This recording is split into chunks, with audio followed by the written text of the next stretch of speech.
Ali drinks, ali rice, ali soup ng papaitan at ali halo-halo. Dito lang yan sir kay Kuya Chris sir. Yung manok namin kahit walang sausawan sir, makakain yan, no? Tanggap mo ito po yung lasa. Try nyo lang sir. Thank you. Mga tamo po. Dumayo kami ngayon sa Pinakpaligay Candamba para saksiyan ang nagtatrending na longest food park ng Pampanga.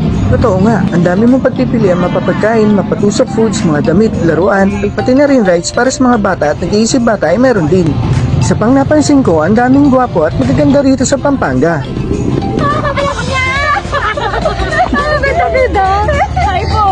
Lakad muna namin ang kahabaan ng food park upang makita kung ano-ano ang pagkain dito. At may nakita kami mga kainan na nag-aalok ng Inasal style gaya ng sa Bacolod.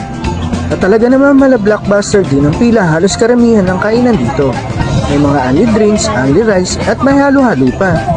Shoutout din kila ate na bakasyonista galing US na dito na rin namasyal at nag-food trip.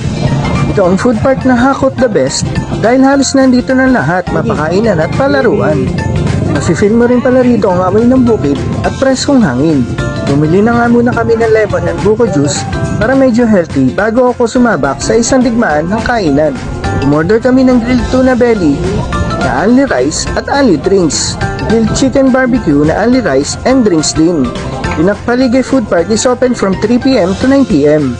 Follow, like, and share para umabot sa iba.